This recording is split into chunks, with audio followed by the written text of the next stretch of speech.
আর্জি কাকে বলে? দেওয়ানি মামলায় আপনি যে মামলাটা দায়ের করবেন, আপনি যে অভিযোগটা দিবেন, এটা যে লিখিত আকারে কুটফি লাগিয়ে যে আদালতে জমা দিবেন, একে বলা হয় আর্জি।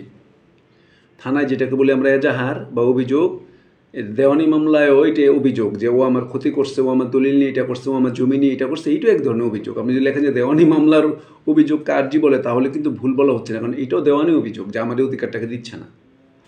হ্যাঁ, এখন এই আর্জি করতে গেলে তো বেশ কিছু মামলার মতন বেশ কিছু তথ্য দিতে হবে।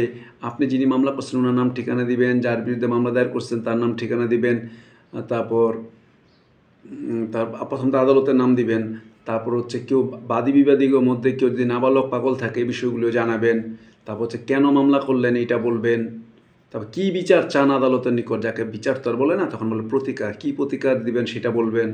তারপর হচ্ছে তামাদি আইন অনুযায়ী তামাদির যে সময়সীমা আছে মামলা করার যে টাইমে আছে, আপনি ওই মধ্যে আসছেন কিনা এটা বলবেন, কোর্ট ফি যা আছে এটা দিবেন, অর্থাৎ প্রয়োজনীয় যা যা আছে এগুলো উল্লেখ করবেন। টাকা পয়সার মামলা হলে টাকার অ্যামাউন্টটা উল্লেখ করবেন।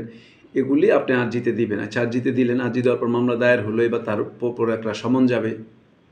এখন এই আর্জিটা আপনার মামলা ফাইল করার পর দুইটা পরিণতি ঘটতে পারে, কিন্তু যদি ভুল আদালতে করেন তাহলে কি হবে, আর্জিটা ফেরত দেওয়া হবে। আর যদি সঠিক আদালতে মামলা দায়ের করেন তাহলে 4টা কারণে আপনার আর্জিটাকে বাতিল করে দিতে পারে। যদি আপনি মামলা কেন করছেন, মানে যাকে বলে কজ অফ অ্যাকশন, বাংলাতে বলে নালিশের কারণ, এটা যদি আপনি উল্লেখ না করেন তাহলে মামলা খারিজ করে দিবে। খারিজ, প্রত্যাখ্যান, নাকচ, এগুলি কিন্তু সব একই কথা, খেয়াল রাখতে হইব। খারিজ, প্রত্যাখ্যান, নাকচ, ইংলিশে দেখবেন রিজেকশন আছে, ওইটা বলবেন প্রত্যাখ্যান। ফেরত মানে তো রিটার্ন, রিটার্ন মানে ফেরত। ফেরত মানে ভুল আদালতে গেলে ফেরত দিয়ে দিবে, সঠিক আদালতে গেলে আবার জমা দিয়ে দিব, ঘটনা খতম।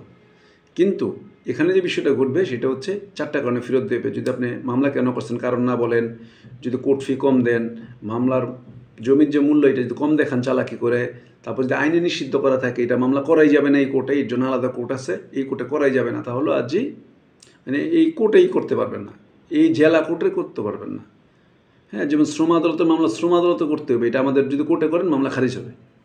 ওই প্রত্যাখ্যান, খারিজ, রিজেক্ট, নাকচ, এগুলো কিন্তু একই রকম বোঝার জন্য।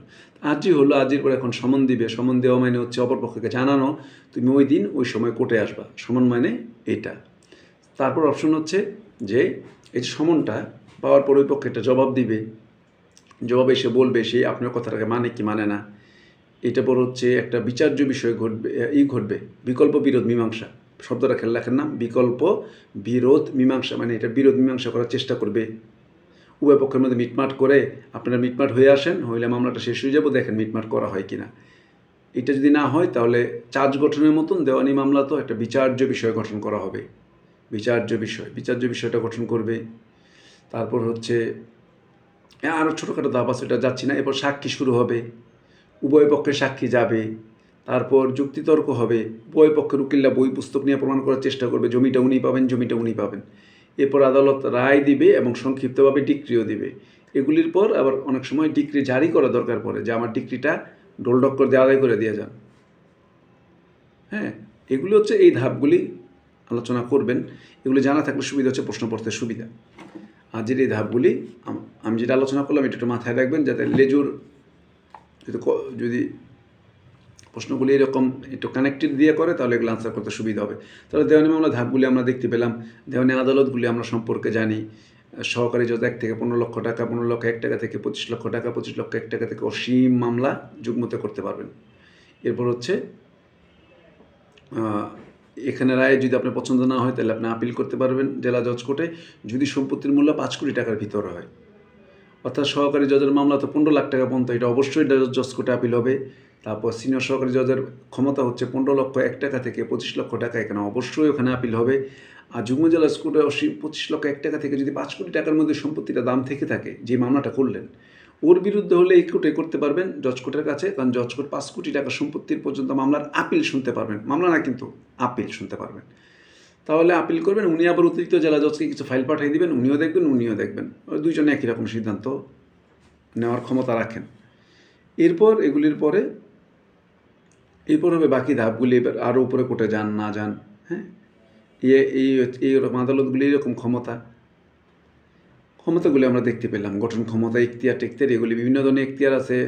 আর্থিক এখতিয়ার আছে, বস্তুটা নিয়ে এখতিয়ার আছে, যে অস্থাবর যদি হয় এটা কোন কোর্টে মামলা করবেন। আর স্থাবর তো যেখানে সম্পত্তি সেখানে মামলা দায়ের করতে পারি, আমরা জানি।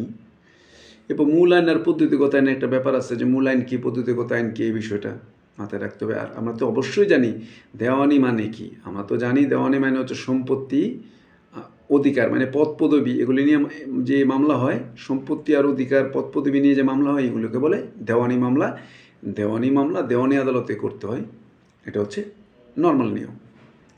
এরপর মূল আইন ও পদ্ধতিগত আইন কি, যে আইনের মধ্যে অধিকারের কথা বলা আছে কিন্তু অধিকারটা পাবেন কীভাবে বলা নাই, সেটা হচ্ছে মূল আইন।